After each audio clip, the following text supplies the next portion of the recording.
Hey guys, it's Sirden, and today we're doing a mod guide on how to make your very own vintage mega darts. So as you see here, I've got a normal one in the lock and load, and fires like that. These are some homemade ones that me and Tom made. They're basically the same size and everything. They fit in like that, and they shoot reasonably well. So we'll be showing you how to make those in the following few minutes.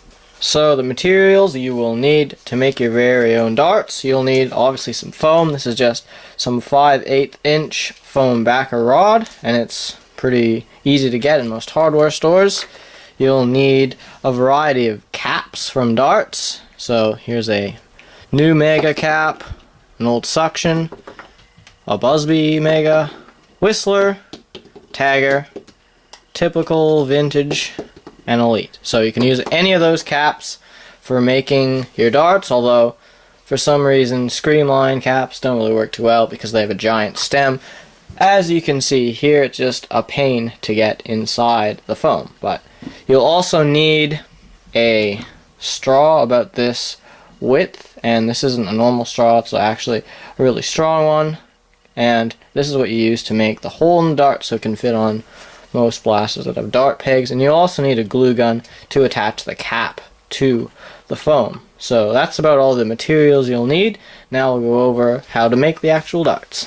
So step one is to take your foam lengths and cut them into 9cm lengths like this.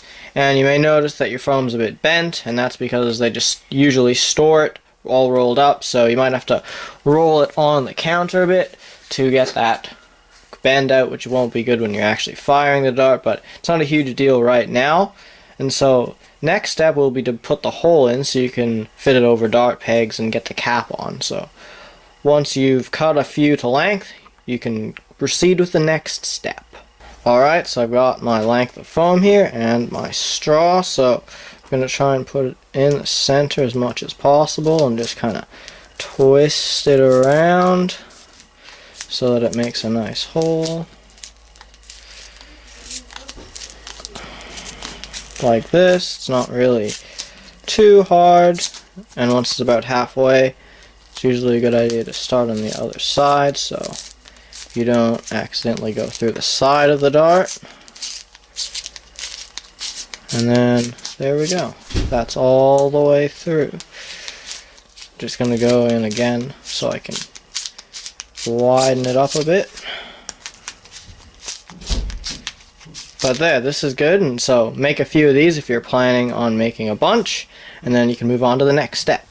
Hey guys, it's Tom. So as you can see, we have strawed a bunch of darts. So now we're going to be gluing some caps to them. Okay, well, so Siri's going to put some glue into one of the caps, and I'm going to place it on the dart. So yeah.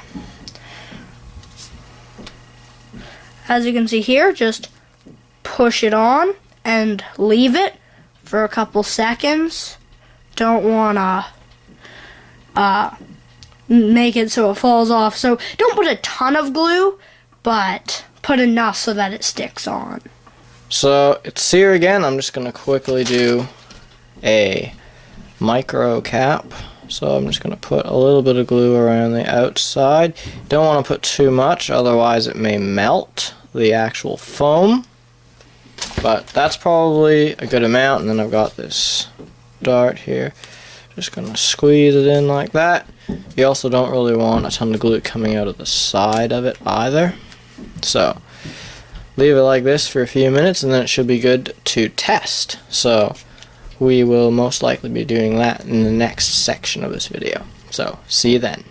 So don't mind the big mess here. While we were waiting for the glue to dry on our darts, we were fixing Tom's Supermax 1500, which, as you can see, this is the pump here, and this is what it should be connected to, and it kind of split in half somehow. So I don't know if that's actually fixable or not, but we were trying and failing.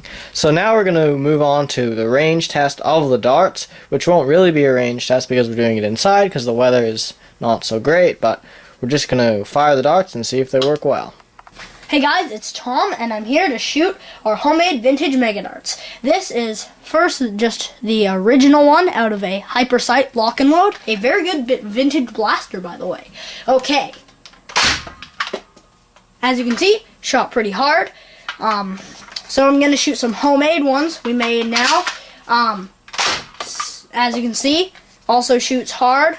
Some of them, if they're a bit curved, might not shoot as good, so you should just roll those ones out and then give them another firing.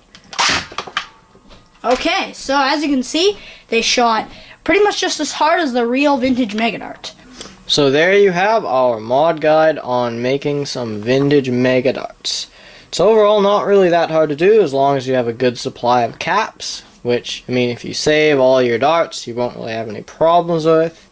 And getting the foam isn't too hard to do. You can usually get it in most hardware stores. We got ours at Lowe's, I think.